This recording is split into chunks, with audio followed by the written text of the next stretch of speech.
कथा शशि किरण समाना और संत चकोर करे जेहि पाना। भगवान की गाथा कैसी है, जिस प्रकार से रात्रि के समय में चंद्रमा उगता है आसमान में तो सभी को शीतलता प्रदान करता है, और जब ये गर्मियों के मौसम में चंद्रमा उगता है तो वो समय बड़ा ही सुंदर, बड़ा ही अच्छा लगने वाला, बड़ा ही आनंदमयी, सुख देने वाला। तो उसी प्रकार से जिस प्रकार से चंद्रमा सभी को शीतलता प्रदान करती है, उसी प्रकार से भगवान के भक्तों को ये भगवान की गाथा क्या प्रदान करती है? शीतलता और आनंद। क्यों? क्योंकि जीवन में अनेकों कार्य, जीवन में अनेकों आपदाएं आया करती हैं, और यदि हम एक घड़ी के लिए, कुछ समय के लिए सत्संग में चले जाते हैं तो मेरा सारा ईर्ष्या द्वेष जलन जो कुछ होता है, दुख, सब कुछ हम लोग भूल जाते हैं। तो और जो परमेश्वर के भक्त हैं, प्रभु के जो भक्त हैं, वो यही सोचा करते, यही विचार किया करते हैं कि हमारे प्रभु की गाथा कहाँ पर हो रही है, मेरे प्रभु का गुणानुवाद कहाँ चल रहा है। चलो चल करके हम भगवान के गुणानुवादों का आनंद ले और उनके नाम को स्मरण करें। ऐसा भाव जिसके अंदर होता है उसी का कल्याण होने वाला है।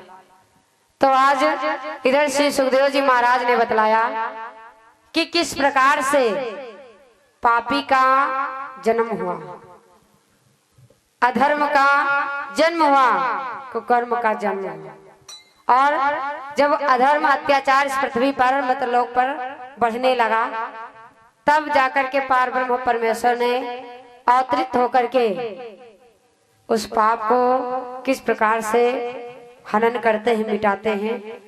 श्री सुखदेव जी महाराज परीक्षित को समझाने लगे और कहने लगे क्या कि उग्रसेन का राज था मथुरा के दरमियान, उठा यद्यपि सुख साज सब किंतु न थी संतान।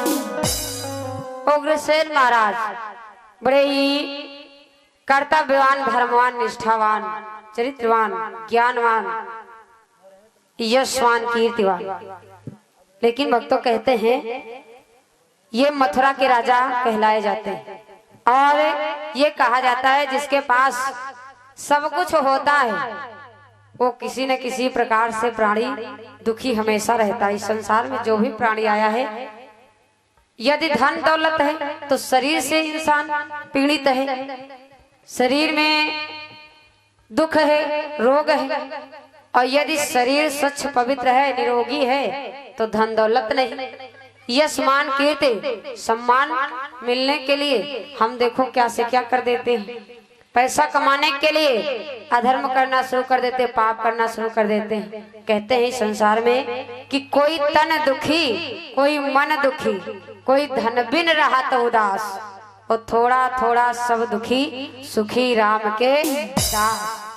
अब इतने क्षण यहाँ पर आप बैठे हुए हैं तो आपको सारे कष्ट, सारे दुख इस समय याद नहीं आएंगे। क्यों? क्योंकि आप पार ब्रह्म परमेश्वर के बहुत ही करीब, बहुत ही पास में। क्योंकि गोस्वामी तुलसी बाबा ने इस बारे में भी लिखा है कि हरि अनंत हरि कथा अनंता, और कहाँ सुनाई बहुविधि सब संता।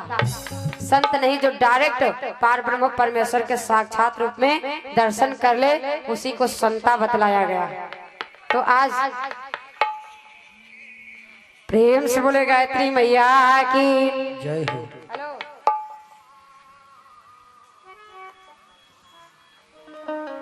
तो आज जैसे ही इधर बतलाने लगे श्री सुखदेव जी महाराज कि सब कुछ था महाराज उग्रसेन के पास, लेकिन पुत्र नहीं था। महाराज उग्रसेन तो राजकाज में लगे रहते थे, सभा में लगे रहते थे, सभा में बैठे बैठे उनका समय कट जाता था। लेकिन जो उनकी पत्नी थी जिसका नाम था पवन रेखा, पवन रेखा को बड़ा ही दुख, बड़ा ही चिंता हुआ करती थी। क्यों? क्योंकि इतने बड़े महल में कोई उससे बात करने के लिए दास दासियां थी तो, लेकिन वो अपने काम से लगे रहने वाले, उनको तो काम करना है। तो उससे कोई पास में बैठ करके न तो वार्तालाप करने वाला और न ही उससे कोई खेलने वाला। तो महारानी पवन रेखा को बड़ा कष्ट हुआ करता था। और जिस प्रकार से महाराज उग्रसेन बड़े ही उदार हृदय वाले, नीति को धारण करने वाले और धर्म का पालन करने वाले थे, उसी प्रकार से महारानी पवन रेखा भी सभी विद्वान ब्राह्मणों का आदर सत्कार करने वाली, अपने से बड़ों का मान सम्मान देने वाली और बड़ी ही सुशील, बड़ी ही सुंदर स्त्री थी। महारानी पवन रेखा को कष्ट हुआ करता था कि मेरे कोई पुत्र नहीं, मेरे इस आंगन में किसी बच्चे की किलकारी नहीं गूंजी। भक्तों ध्यान देंगे, पुत्र का वियोग इधर जब अयोध्यापुरी में रहने वाले राजा दशरथ को हुआ था, उसी प्रकार का कष्ट महारानी पवन रेखा को भी है। और इधर गोस्वामी तुलसी बाबा ने लिखा है किसके बारे में? महाराज दशरथ के बारे में। लिखा क्या कि एक बार भूपति मन माही, एक बार भूपति मन माही,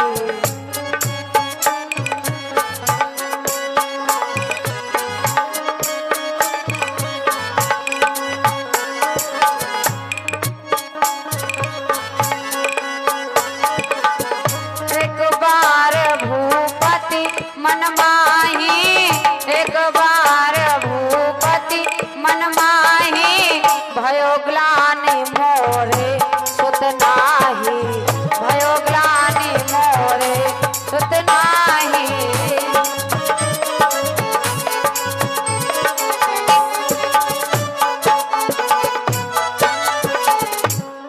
महाराज दशरथ को एक बार बड़ा ही कष्ट, बड़ा ही दुख हुआ।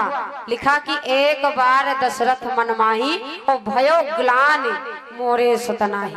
इतना चिंता मग्न हो गए कि आज महाराज दशरथ किसी से नजरें मिलाने के काबिल नहीं रहे। और भक्तों विचार करिए, अगर किसी वस्तु से किसी इंसान को दुख रहेगा तो उसको एक बार के उस वस्तु की जहां कहीं भी आवश्यकता लग जाएगी वही उसको कष्ट होगा, वही उसको दुख होगा। लेकिन एक बार विशेष तौर पर इधर महाराज दशरथ को कष्ट हुआ। कब? इधर एक बार जब देवासुर संग्राम हो रहा था, देवताओं के ऊपर अत्याचार ढाने वाले कौन? दानव बड़ा ही जुल्म ढा रहे हैं और इधर युद्ध हो रहा है।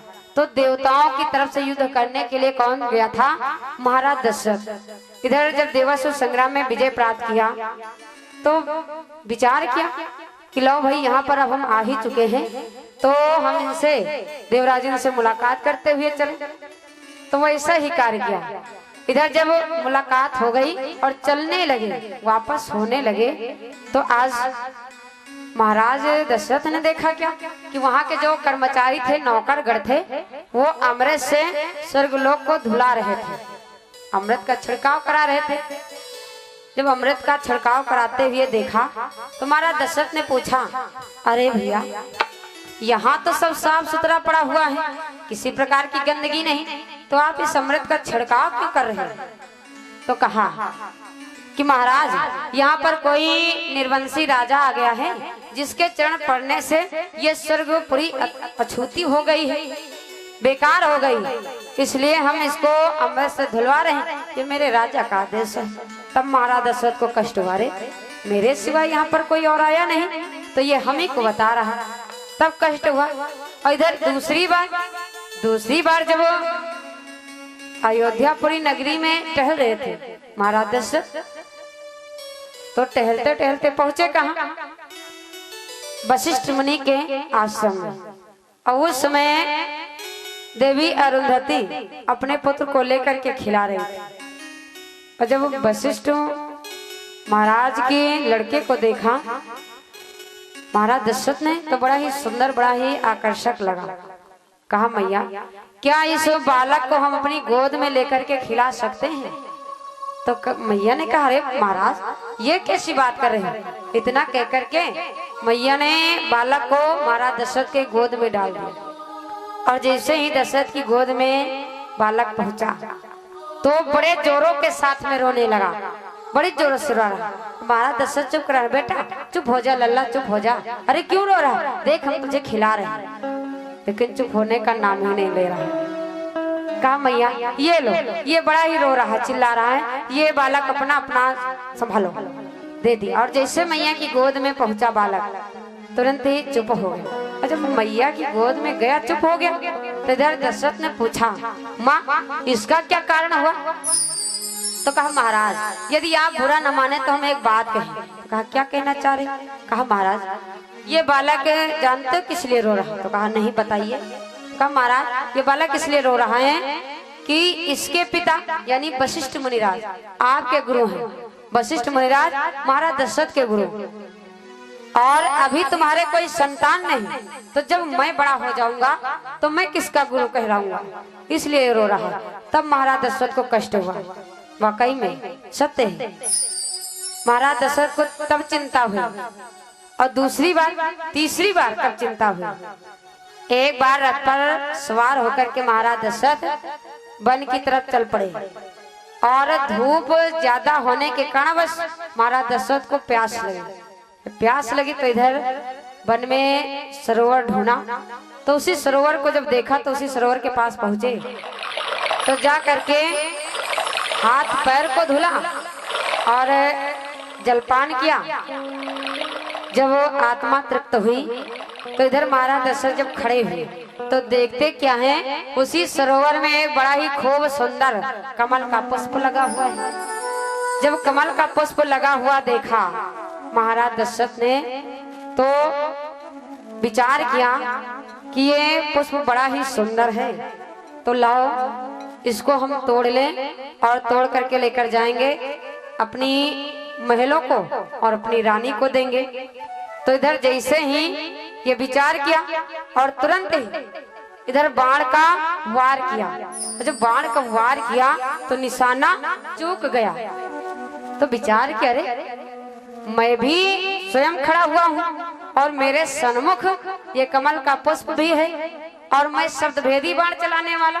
यदि कहीं झाड़ी की ओट में कोई मृग पानी पी रहा हो तो यदि उस मृग की पानी के पीने की आवाज पर मैं अपनी तीर को छोड़ देता हूँ तो जा करके निशाना मेरा उसी स्थान पर लगता है। और आज क्या हुआ, मैं भी स्वयं खड़ा हुआ हूँ और पुष्प भी हमारे सामने, तो मेरा निशाना चूक कैसे रहा। फिर दूसरे बाण का वार किया, फिर निशाना चूक गया। अब महाराज दशरथ ने जैसे तीसरा वार करना चाहा तो उस पुष्प से आवाज आई, क्या कि हे महाराज दशरथ सुनिए कि व्यर्थ ही भूपत बाण चलायो,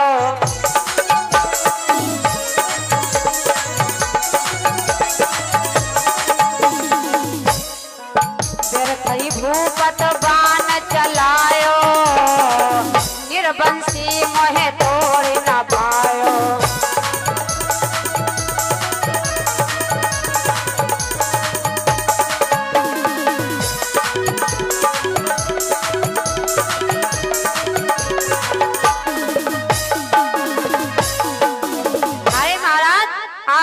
कैसे समझ लिया कि मैं निर्वंशियों के आंगन को ऐसे जाना पसंद करूंगा, तो कदापि नहीं, ये बात भूल जाइए, मैं तुम्हारे आंगन को कभी नहीं जाऊंगा।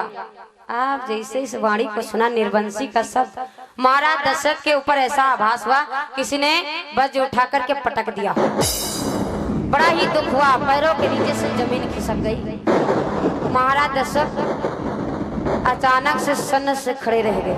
अरे मेरा संसारी हंसी तो उड़ाया ही करता था, निर्वंशी कहा करता था, लेकिन आज ये पुष्प भी पेड़ पौधे भी हमारी आलोचना करना शुरू कर दिया।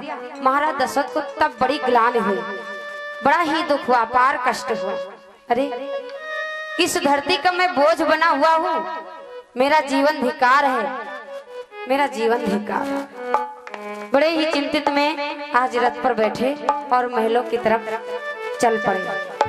पहुंचे कहा, महारानी कौशल्या के भवन में।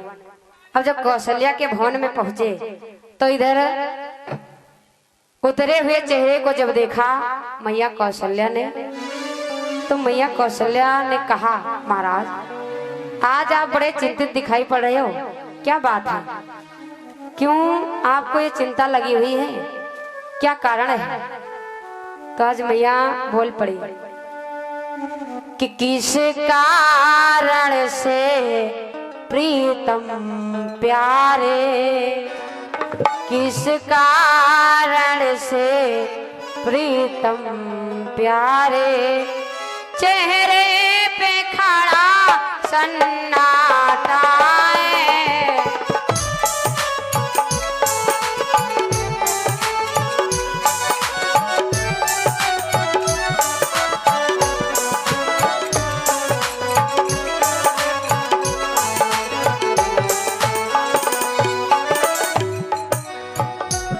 किस कारण से प्रीतम प्यारे, किस कारण से प्रीतम प्यारे, चेहरे पे खड़ा सन्नाटा है। और क्या प्रजा में कोई तूफान खड़ा, क्या प्रजा में कोई तूफान खड़ा, क्या प्रजा में कोई तूफान खड़ा, तेरे तने की बदन निर्मोही है,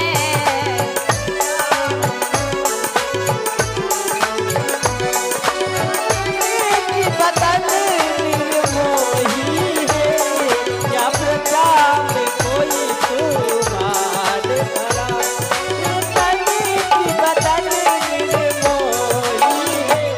आज इस प्रकार से जैसे ही मैया ने पूछा, महाराज क्या बात है? बड़े ही चिंतित, बड़े ही उदास दिखाई पड़े हो, क्या माल खजाने में, राज खजाने में किसी प्रकार का घाटा लग गया, या फिर हमारी इस नगरी पर, इस राज पर किसी दूसरे राजा ने चढ़ाई बोल दिया? आखिर बात क्या, चिंतित में क्यों हूँ? तो आज महाराज दशरथ रोते रोते बतलाने लगे कि हे प्रिय, ये बात नहीं है। तो कहा, तो क्या बात है? कहा, सुनिए, बात यह है कि इतनी बड़ी अयोध्या नगरी है और आज तक हमारे कोई संतान नहीं, तो इस राज्य का उत्तराधिकारी कौन बनेगा? आज रोते रोते बोल पड़े। कौन? कहने लगे महाराज दशरथ कि रामा सभवा से औले राजा, दशरथ माना ही मन, सोचई माना ही मन, सोचाई हो रामा सभवा से औले राजा, दशरथ माना ही मन, सोचई माना ही मन, सोचाई हो रामा सभवा से औले राजा, दशरथ माना ही मन, सोचई माना ही मन, सोचाई हो रामा सभवा से औले राजा, दशरथ माना ही मन, सोचई माना ही मन, सोचाई हो रामा सभवा से औले राजा, दशरथ माना ही मन, सोचई माना ही मन, सोचाई हो रनिया लाखन सोना वालो, तायो जागतिया बन, वायो जागतिया बन, वायो हो रनिया जन्मे नाए कौला, लनवा तो कैसे कटी है, दिनवा तो कैसे कटी है, दिनवाई हो रनिया, लनवा तो कैसे कटी है, दिनवा तो कैसे कटी है, दिनवा हो रामा।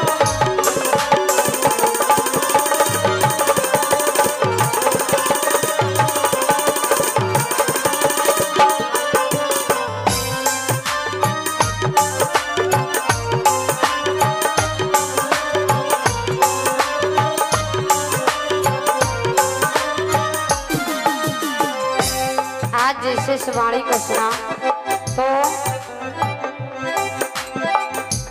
वो भी बड़ी चिंतित में हो गई। और इधर भाव क्या बतलाया, रामा भारी अयोध्या केरी राजी तो राजा कौने बनी है, तो राजा कौने बनी आई हो। रामा भारी अयोध्या केरी राजी तो राजा कौनी बनी है, तो राजा कौन बनी आई हो। रामा भारी है राजिया योद्धा तो राजा कौन बनी है, तो राजा कौन बनी है हो। रामा भारी अयोध्या तेरी राजी तो राजा कौन बनी है, तो राजा कौन बनी है हो। रामा भारी अयोध्या तेरी राजी तो राजा कौन बनी है, तो राजा कौन बनी है हो। इधर जब इस वाणी को सुना तो कौशल्या मैया ने कहा कि हे महाराज सुनिए। और रामा सुन के दशरथ केरी पानी कौशल्या बोले, बनिया कौशल्या बोले बनियाई हो। रामा जाऊ तुम गुरु जी से बोलसो तो जाता नीबा तई है, तो जाता नीबा तई हाई हो। रामा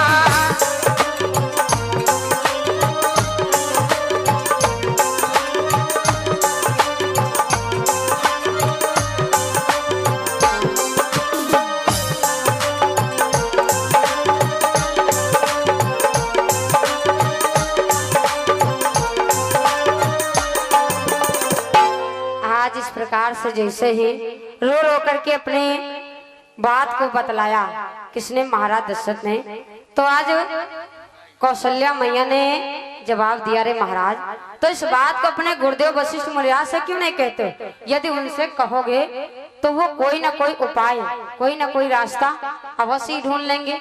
तो इसलिए इस बात को आप हमसे नहीं अपने गुरु वशिष्ठ मुनिराज से कहिए। और एक गुरु ही होता है जो अपने शिष्यों के सारे कष्टों का निवारण करने वाला होता है। गुरु वो होता है जो अंधकार को हटा करके प्रकाश को दिखला दे और परमपिता परमेश्वर के दर्शन करा दे, ऐसे होते हैं गुरु। तो आज जैसे ही गुरु की बात को बतलाया तो महाराज दशरथ अपने वशिष्ठ मुनिराज गुरुदेव के पास पहुंचे और त्राहिमाम करने लगे, रोने लगे। गुरुदेव ने उपाय बताया।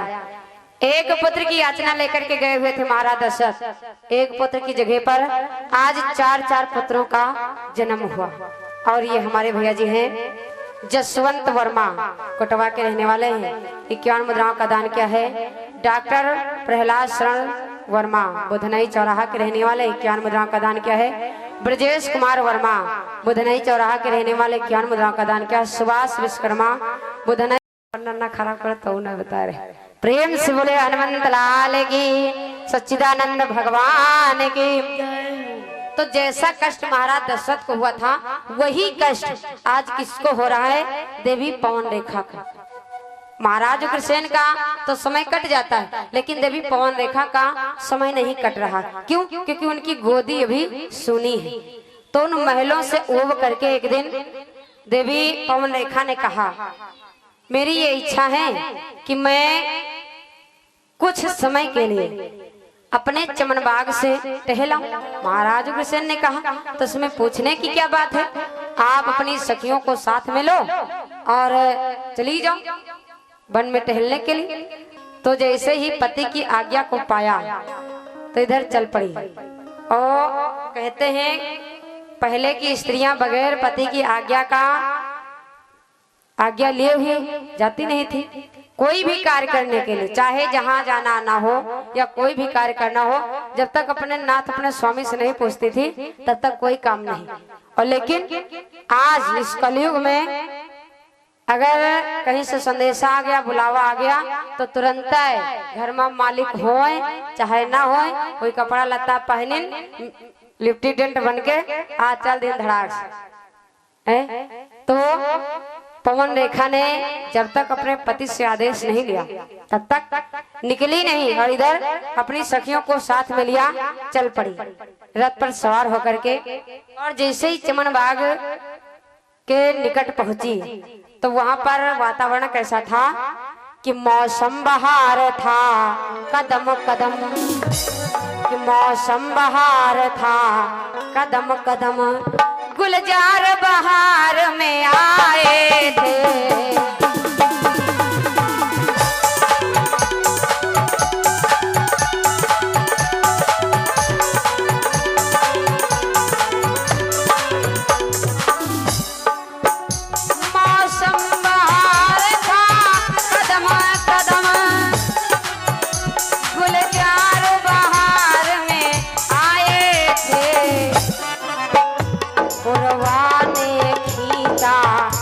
दामन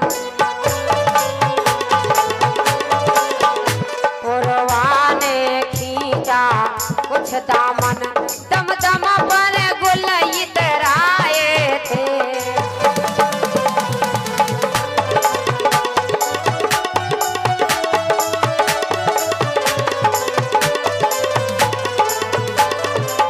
ऐसा वातावरण कहाँ का? उस चमन बाग का।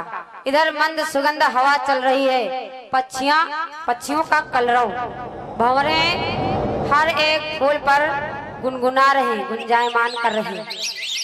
आज ऐसा जब वातावरण देखा, हर एक स्थान पर हरियाली ही हरियाली। ऐसी जब वाणी को जब सभी सखियों ने सुना, ऐसे सुंदर भाव को देखा, तो सभी सखियां हंसते मुस्कुराते हुए आज रथ से उतरी और इधर टहलना घूमना शुरू कर दिया। महारानी पवन रेखा भी जब सखियां उतर गई तो वो भी आज रथ से नीचे उतरी और वो भी इधर उधर टहलना घूमना शुरू कर दिया। लेकिन धीरे धीरे महारानी पवन रेखा का साथ अपनी सखियों से छूट गया और ये घनघोर जंगल की तरफ निकल पड़ी। और जब जंगल की तरफ निकल पड़ी तो वहां पर बनेले जीव जंतु, सुनसान सन्नाटा सा लग रहा है। और वहां पर बनेले जीव जंतुओं की जब आवाज को सुना तो आज पवन रेखा डरने लगी। और जब डरने लगी तो इधर उसी स्थान पर, जिस स्थान पर महारानी पवन रेखा पहुंच गई थी, उसी स्थान पर एक दुमलिक नामी निश्चर रहता था। और जैसे दुमलिक नामी निश्चर ने महारानी पवन रेखा को देखा तो उनके ऊपर वो मुग्ध हो गया और उग्रसेन का भेष बनाया। कौन? दुमलिक नामी निश्चर उग्रसेन महाराज का भेष बनाया और इधर महारानी पवन रेखा के पास आकर के बोल पड़ा कि उग्रसेन का रूप धर दुमलिक नामी।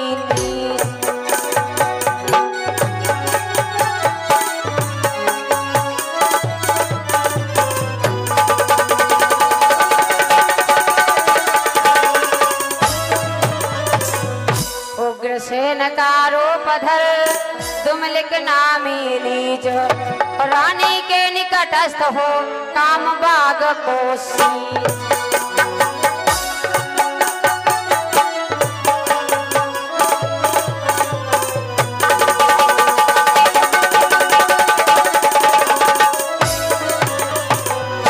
अब वो निश्चर महाराज उग्रसेन का भेष बनाया और महारानी पवन रेखा के पास और कहने लगा कि हे प्रिय, हम जानते थे कि तुम वन में जाओगी और बनेले जीव जंतुओं को देख करके उनकी आवाजों को सुन करके डर जाओगे। ये मुझे पहले ही पता था, इसलिए मैं तुम्हारी देखरेख करने के लिए पीछे से आ गया। इसलिए आप डरिए नहीं। देखिए, मेरे होते हुए तुमको कौन कष्ट पहुंचा सकता है, कौन दुख पहुंचा सकता है। इसलिए हे प्रिय, डरिए नहीं और आनंद भाव के साथ में इस वन का आनंद लीजिए। तब जैसी ऐसी वाणी को कहा उस दुमलिक नामी निश्चर ने, तो महारानी पवन रेखा ने कहा, अरे महाराज, ये क्या कह रहे हो आप? तो कहा, देवी, अब ये इतना सुहाना मौसम है, ये समय बार बार आने वाला नहीं, इसलिए जल्दी से तैयार हो जाओ। महारानी पवन रेखा ने कहा, जैसी आपकी इच्छा। तो आज कि धोखा दे कर नीच ने किया सती से भो, प्रकट हो गया तुरंत ही निश्चर का संयोग।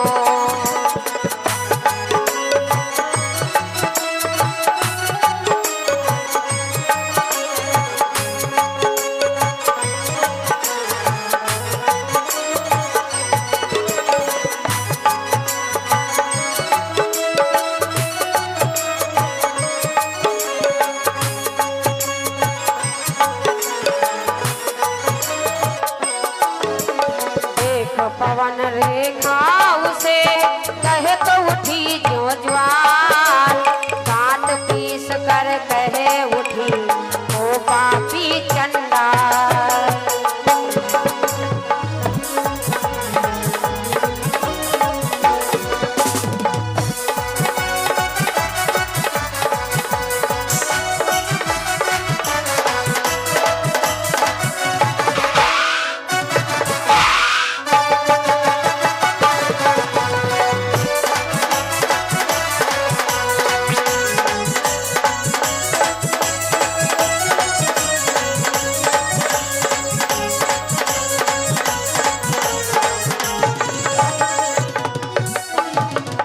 जैसे ही महारानी पवन रेखा ने हाँ किया तो इधर उस दुमलिक नामी निश्चर ने महारानी पवन रेखा के साथ में छल कर दिया। और जब छल हो गया महारानी पवन रेखा के साथ तो उग्रसेन का भेष हटा करके अपने राक्षसी भेष में प्रकट हो गया और खां खां करके चिल्लाने लगा।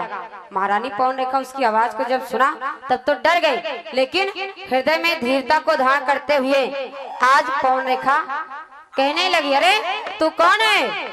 इस प्रकार से उदंडता का कार्य करते हुए तुझे लज्जा नहीं आई? आज पवन रेखा उसको खूब डांटती है, फटकारती है और बड़ा ही उल्टा सीधा शब्द कहते, रे इस संसार में तूने मेरे माथे पर कलंक लगा दिया, मेरे पतिव्रत धर्म को खंडित कर दिया कि बेशर्म बेहया बेगैरत यह जनो सती के ऊपर था। यार अरे बदनमा दाग क्या इसी पाक दामन पर था। यार अरे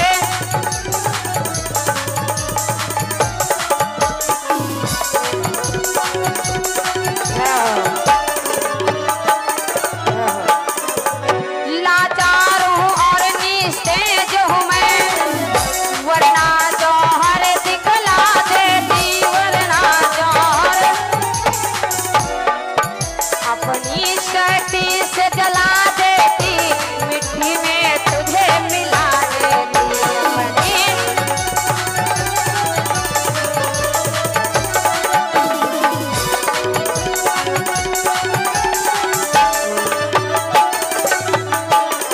अरे दुष्टनारायण, क्या इस संसार में मैं ही तुझे मिली थी जो मेरी तूने सफेद चूनर पर दाग लगा दिया? अरे तू बड़ा ही राक्षसी है, तू बड़ा ही राक्षस है जो तूने आज मेरे इस मत्थे पर कलंक का टीका लगा दिया।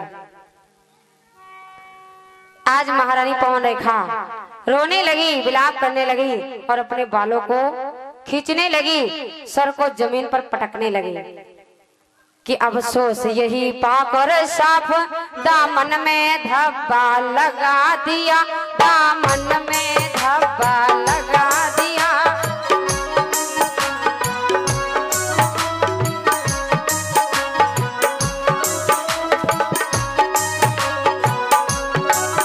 बदकार है तू, अय्यार है तू, तेज को प्रथम ही बुझा दिया। बदकार है तू,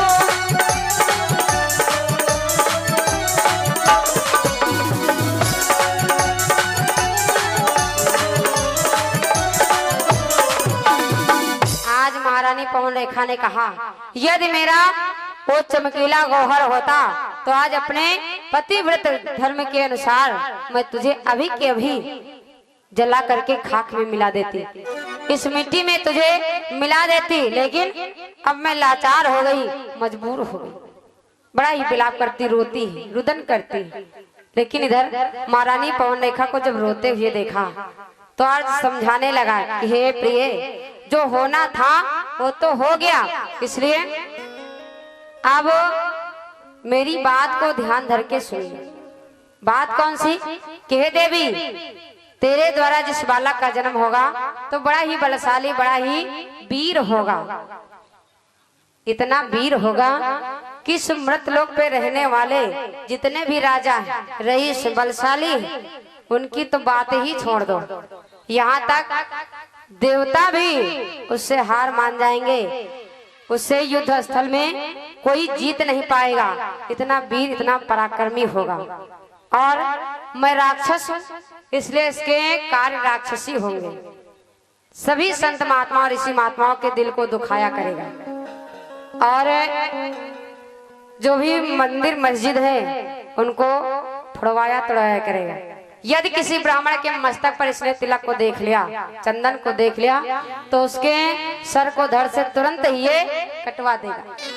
इतना कह करके आज वो दुमलिक नामी निश्चर अंतर ध्यान हो गया।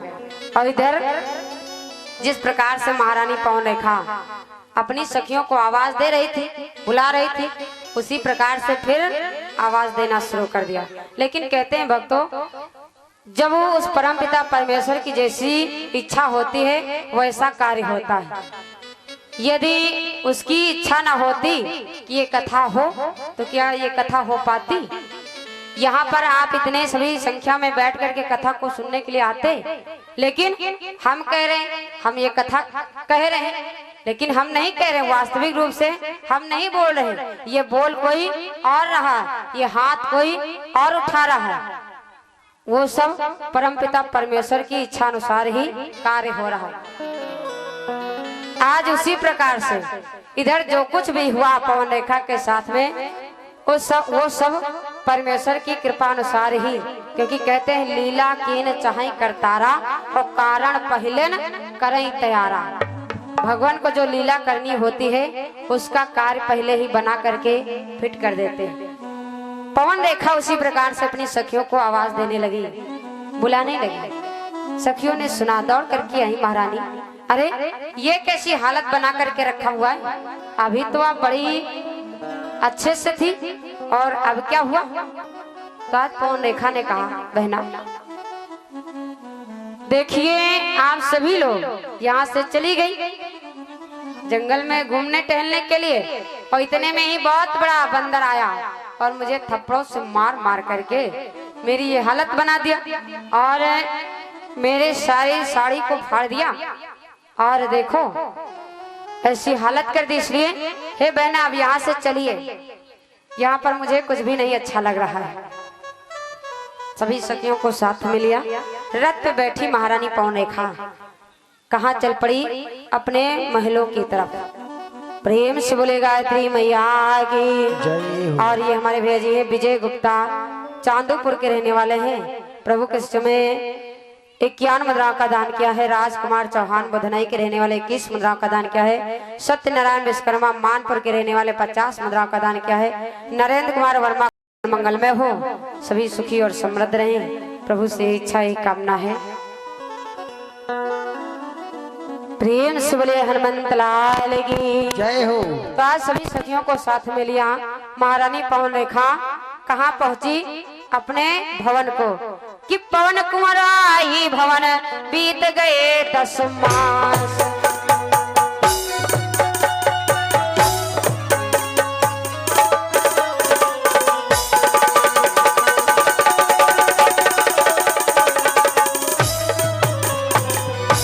पवन कुंवर आई भवन, बीत गए 10 मास। और पृथ्वी पर पाला पड़ा, प्रकृति पड़ी उदास।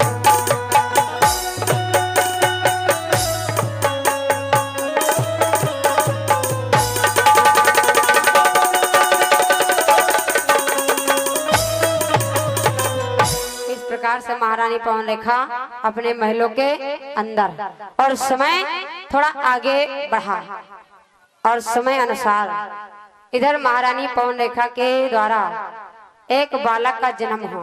और जब उस बालक का जन्म हुआ तो ये पृथ्वी और ये प्रकृति मलिन हो गई, उदास हो गई कि पैदा होते ही बालक के आंधी तूफान मचाने लगी, आंधी तूफान मचाने लगी।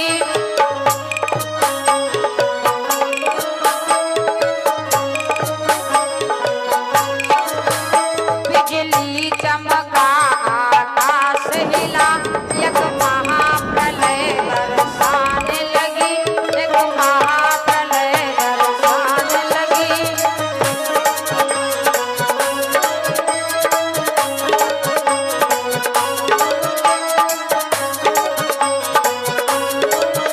घन घन करके घन घुमड़ उठा, धड़कने लगी धुरी धरणी की, धड़कने लगी धरी धरणी की।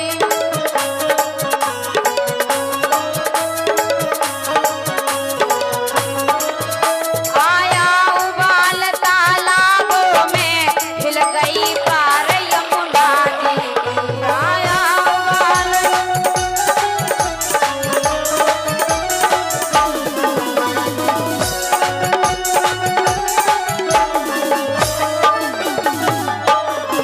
जैसे इस बालक का जन्म हुआ, बड़ी जोरों के साथ में आंधी तूफान चलना शुरू हो गया, बिजली चमकने लगी आकाश में, महाप्रलय के रूप में गर्जना होने लगी। और इधर घन घन करके घन घुमड़ने लगे, बादल गर्जना करने लगे, और इधर बारिश होना शुरू हो गई। सभी नदियां तालाब उपना उपना करके बहना प्रारंभ कर दिया। ऐसा आभास हो रहा है अभी महाप्रलय आने वाला, और महाप्रलय आ जाएगा।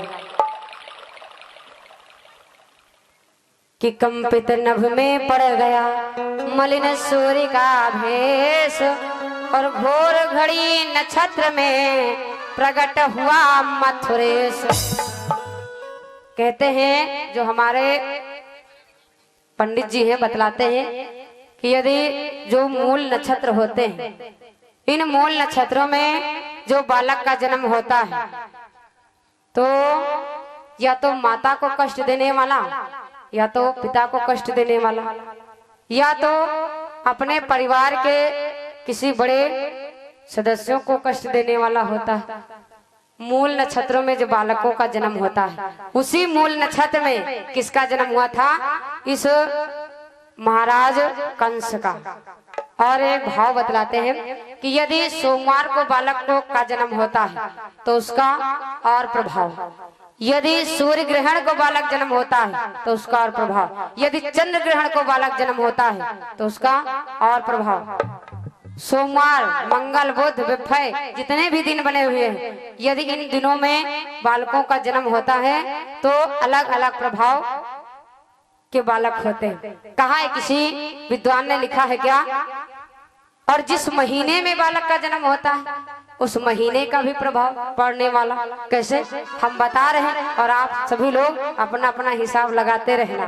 कैसे कि सावन बालक होय सुहावन, भादो पुत्र होय उजियार।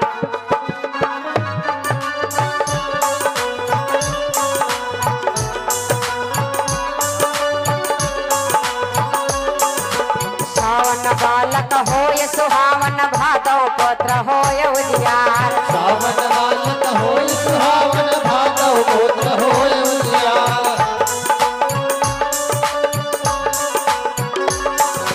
सावन बालक होय सुहावन, भादो पुत्र होय उजियार। सावन बालक होय सुहावन, भादो पुत्र होय उजियार। बालक बालक कर्महीन होय, ऊपर होवै चतुर सुजान। भारत बालक कर्महीन होय, ऊपर होवै चतुर सुजान। भारत बालक कर्महीन, ऊपर होवै चतुर सुजान। घातिक बालक होय कुलघाती, मानई मात पिता की नाय। कार्तिक बालक होय कुलघालक, मानै मात पिता की नाय। कार्तिक बालक होय कुलघालक, मानै मात पिता की नाय। उपजत बालक जो अगहन मा, गलियन चढ़ै मरोड़ा चार। उपजत बालक जो अगहन मा, गलियन चलै मरोड़ा चार। उपजत बालक जो अगहन मा, गलियन चलै मरोड़ा चार। उसको बालक होय नपुंसक, जहाँ तहाँ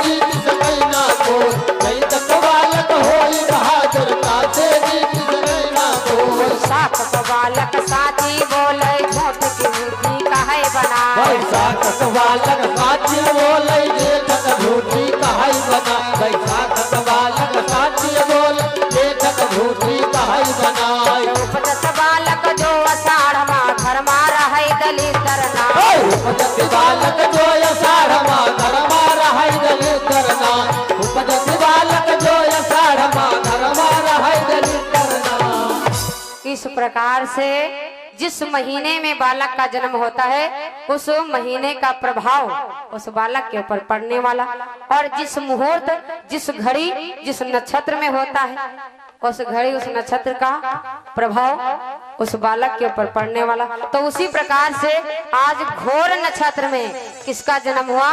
महाराज कंस का। विद्वानों ने जब नक्षत्रों को देखा विद्वानों ब्राह्मणों ने तो उसी हिसाब से इसका नामकरण संस्कार कराया, नाम पड़ा कंस।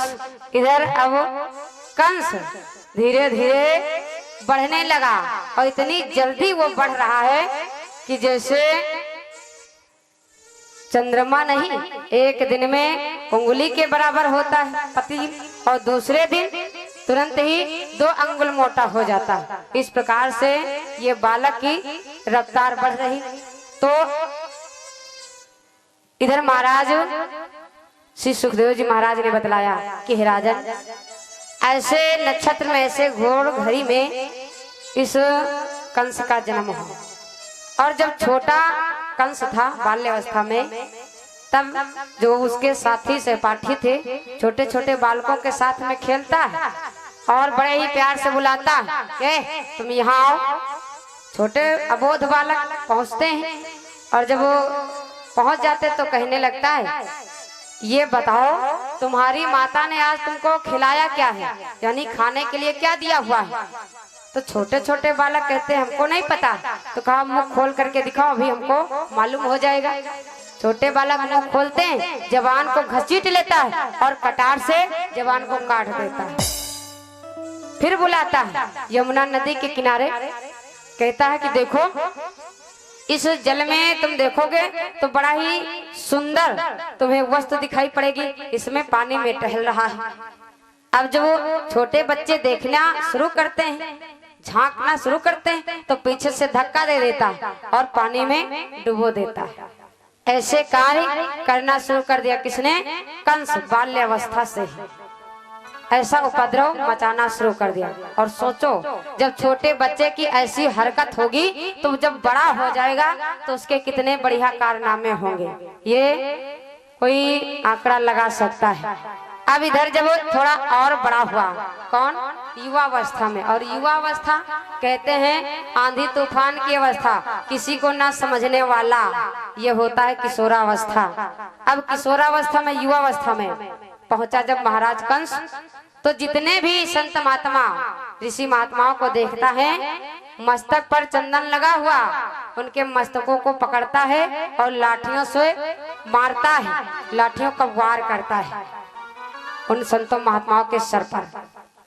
मंदिरों में मूर्तियों को हटवाने लगा, मांस मदिरा का कार्य कराना शुरू कर दिया।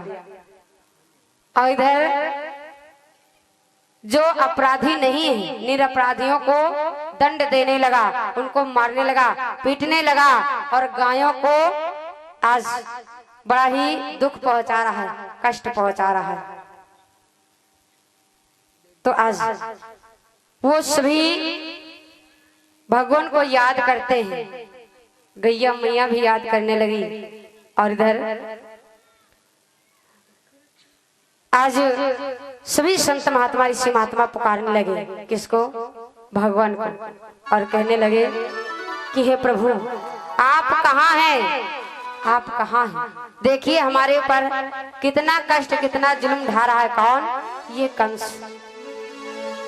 कि मेरे कान्हा कहाँ सो रहा है, कि मेरे कान्हा कहाँ सो रहा है, तेरी दुनिया में क्या हो रहा है, तेरी दुनिया में क्या हो रहा है।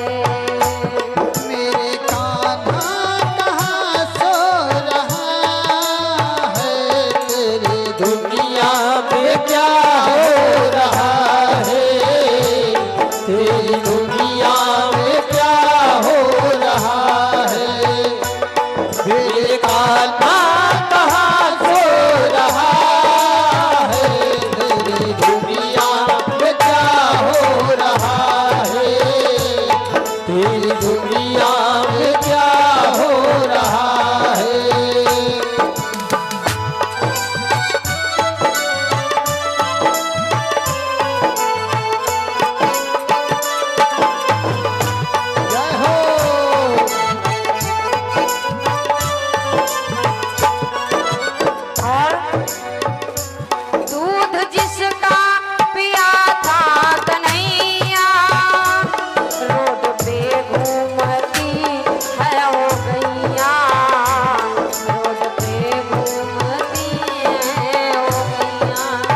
पे घूमती वो ही गैया, रोड पे घूमती वो ही गैया।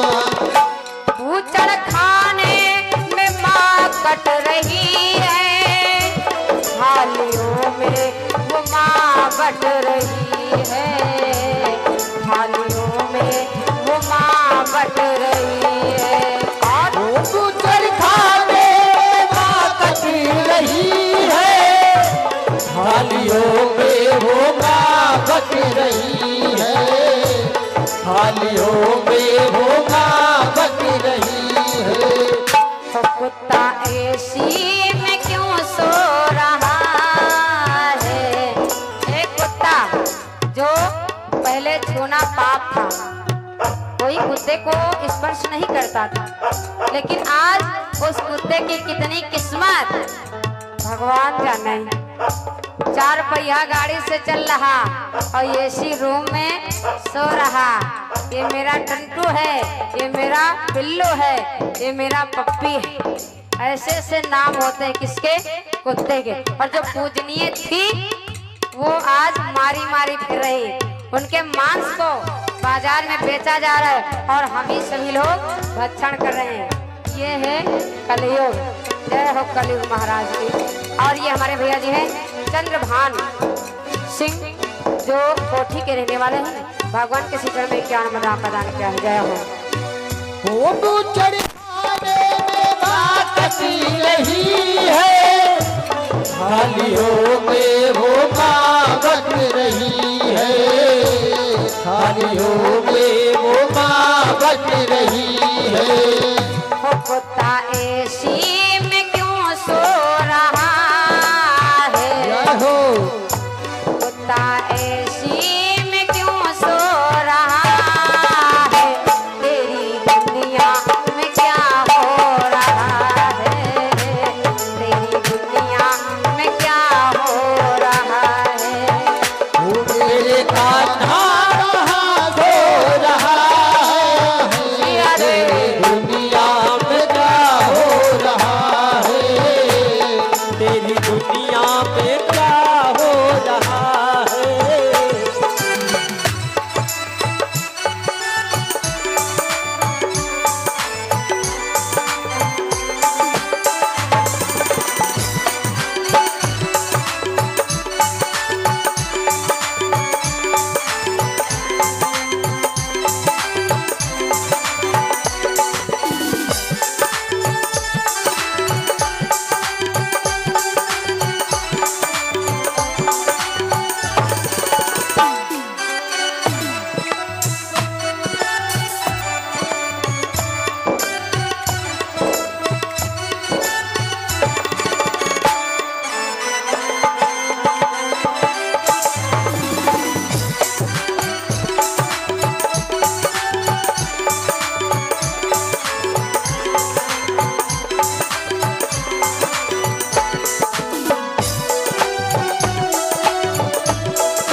प्रकार से सभी लोग उस परम पिता परमेश्वर को स्मरण करने लगे, गुहार लगाने लगे। इधर जब ऐसे अत्याचार, ऐसा जुल्म ढाना शुरू किया महाराज कंस ने अपनी ही प्रजा पर, तो ये समाचार किसके पास पहुंची? महाराज उग्रसेन के पास। और उग्रसेन के पास जब पहुंची ये खबर कि आज तुम्हारा पुत्र बड़ा ही प्रताड़ित करता है, बड़ा ही मारता है, पीटता है, बिना दोष के दंड देता है, तो आज समझाने लगे। उग्रसेन महाराज ने समझाया और कहा, बेटा इन्हीं प्रजा की वजह से हम राजा बने बैठे हुए हैं, और यदि हम इन्हीं प्रजा के ऊपर जुल्म ढाएंगे, अत्याचार मचाएंगे इनके ऊपर, तो ये प्रजा कहाँ को चली जाएगी। अरे हमारा तो एक कर्तव्य बनता है, हमारा धर्म क्या है कि हम अपनी प्रजा को देख रेख करें, उनके कष्टों का निवारण करें। यदि कोई दुख तकलीफ में हो, उसके दुखों को दूर करने का कार्य किसका होता है? एक राजा का। और जैसे ही समझाना बुझाना शुरू किया, और सही बात भी है, यदि जिसके राज्य में प्रजा दुख भोगती है तो उस राजा को बड़ा पाप लगता है।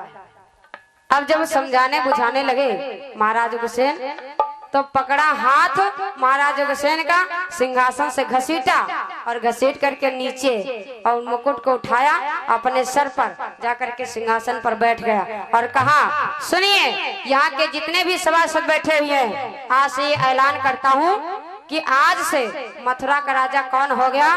महाराज कंस। उग्रसेन महाराज को हटा दिया। विचार करो, ऐसे भी पुत्र हुए इस कलयुग में और आज भी हो रहे हैं। ये गोस्वामी तुलसी बाबा ने इस बात को भी दर्शाया है।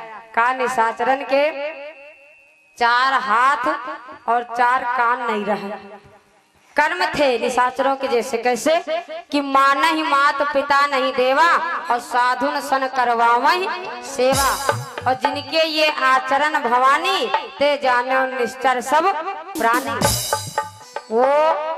वही निश्चर है जो ना तो अपने से बड़ों का मान सम्मान करते हैं, ना तो किसी की बात को समझते हैं और ना ही खुद जानते हैं। जानते भी नहीं है, यदि कोई कुछ बता रहा है तो उसकी बात को मानते भी नहीं। तो कहा न जानो न पहचानो तो को जानो, है नहीं? तो आज इधर अब महाराज उग्रसेन को जब सिंहासन से नीचे हटा दिया तो स्वयं राज करना प्रारंभ कर दिया। अब तो और अत्याचार जुल्म ढाना शुरू कर दिया। और भक्तों, यदि हम विचार करें कि हम अपने माता पिता को कष्ट देंगे, उनको दुख देंगे, तो क्या हमारा स्थान ऊंचा कभी हो सकता है? और विचार करें, हम सुख भोगे अपने माता पिता को एक वस्त्र के लिए और एक टाइम की रोटी के लिए उनको तड़पाएं, उनको भूखा रखें, तो क्या हमको अन्न नसीब होगा? क्या हमको वस्त्र मिलेगा? क्या हमको सभी सुख सुविधाएं मिलेंगी? नहीं मिल पाएंगे। और भक्तों कहते हैं, हमारे जो कबीर साहब बाबा थे वो बड़े ही अच्छे संत थे। ये इंसान के बारे में लिखा है। लिखा क्या है? जिन माता पिता ने मुझे जन्म दिया, इस संसार में सभी से परिचय कराया, अपने से बड़ों का परिचय कराया और मेरी सेवा सत्कार करके इतना बड़ा मुझे कर दिया।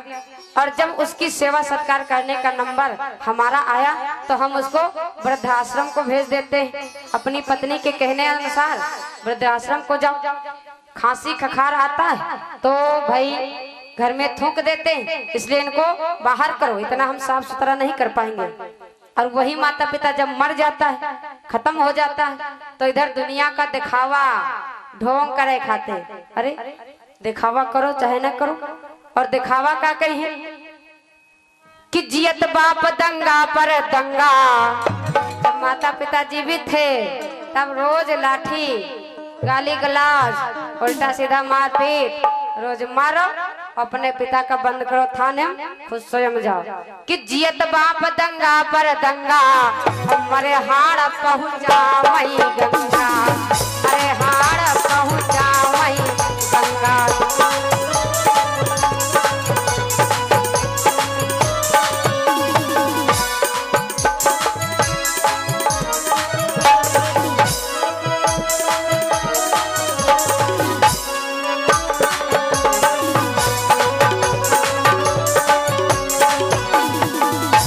हमारे माता पिता जीवित थे, जब हमको उनकी सेवा करने की आवश्यकता थी, समय था, तब हम उनकी सेवा सत्कार नहीं किया।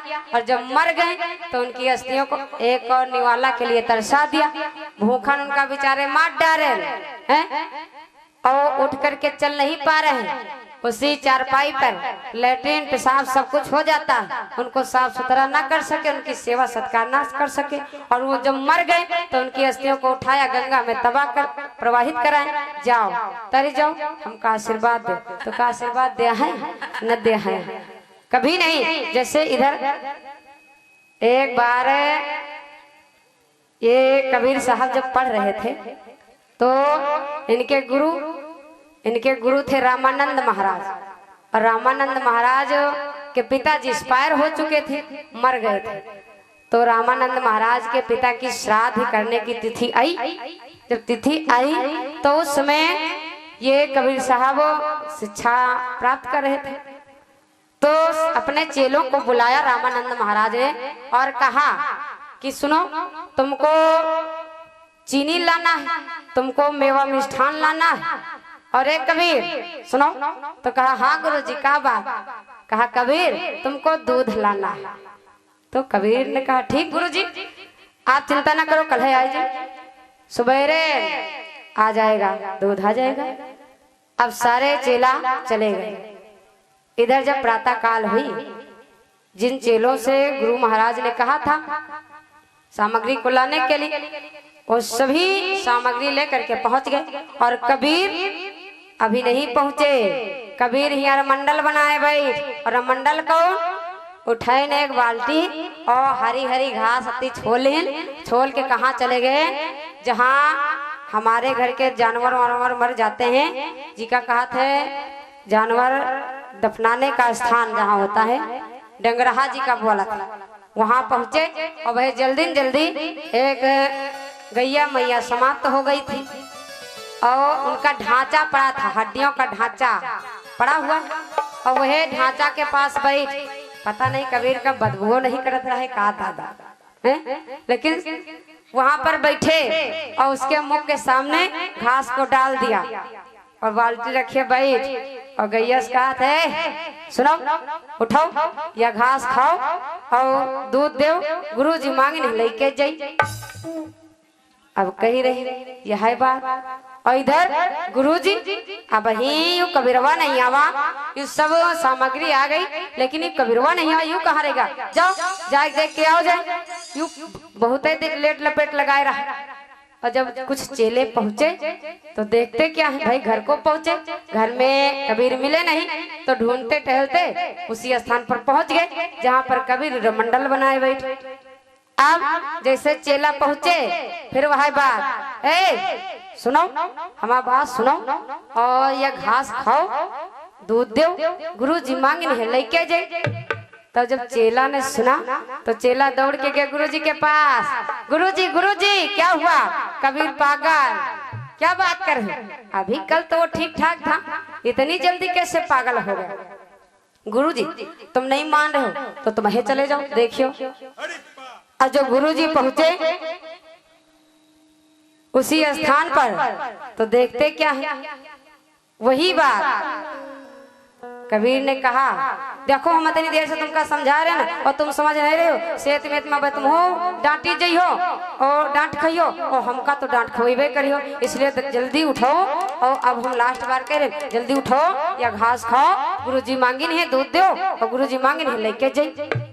अब जो गुरुजी ने इस बात को सुना तो कबीर के एक टीप लगाया, अरे कबीर ये क्या कर रहे हो? तो फिर कबीर का देखियो तुम मनती नहीं हमारी बातें, जब गुरु जी आ गए, गुरु जी अभी नहीं तुम्हें बातें कर लो, इनसे मत दे से समझाए रहे और हमारी बात समझ नहीं रही। तो कहे ना, अरे कबीर तुमको हो क्या गया? तो कहा गुरु जी हमको तो कुछ नहीं हुआ। कहा तो तुमसे हमने दूध मंगाया था, तो तुम यहाँ क्या कर रहे हो बैठ करके? तो कहा दूध ले रहे हैं, और क्या कह रहे हैं? तो कहने लगे, अरे बेटा ये दूध कैसे देगी? कहा क्यों नहीं देगी? कहा ये तो मर गई है और इसके मांसो खाल नहीं है, सिर्फ डांगर पड़ा हुआ है, ढांचा पड़ा हुआ है, ये कैसे दूध देगी? तो कहा गुरुजी ये दूध नहीं देगी। कहा ये दूध नहीं देगी, इसलिए चलो। तो कहा गुरुजी अगर ये दूध नहीं देगी तो तुम्हारे पिता तो मर गए, तुम्हारे पप्पा तो मर गए हैं। अगर ये दूध नहीं देगी तो कहा तुम्हारे पप्पा यहाँ श्राद्ध खाए हैं, और अगर तुम्हारे पप्पा श्राद्ध खाए हैं तो यह अब है दूध दी और वह हम लेके। तो बताओ है? तो इसके कहने का मतलब ये हुआ कि जब तक हमारे माता पिता जीवित थे, सेवा सत्कार करने के योग्य थे, तब हमने उनको तरसा तरसा करके, तड़पा तड़पा करके मार दिया, खत्म कर दिया। और जब वो समाप्त हो गए, उनकी अस्थियों को ले जाकर के हम गंगा में प्रवाहित कर दें, बस वो खुश हो जाएंगे, तर जाएंगे। अरे नहीं तरेंगे, इसलिए आज कबीर साहब ने भाव बतलाया क्या कि जियत बाप दंगा पर दंगा और मरे हाड़ पहुंचाने गंगा से क्या मतलब, कोई अर्थ नहीं निकलने वाला।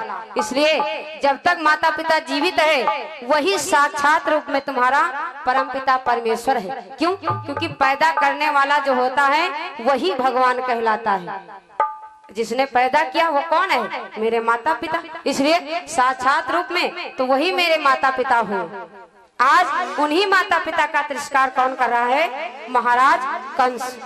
तो कैसा इसको दुख और किस प्रकार से इसको मुसीबतों का सामना करने आगे पड़ेगा, भक्तों ध्यान देंगे।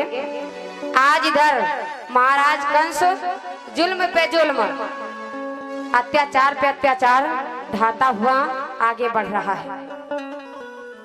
जब ज्यादा जुल्म होने लगा तो सभी पृथ्वी मैया, धर्मराज, सभी देवी देवतागण, संत महात्मा, ऋषि महात्मा त्राही त्राही करने लगे, रोने लगे, विलाप करने लगे कि पृथ्वी से पाप भार हटाया नहीं जाता,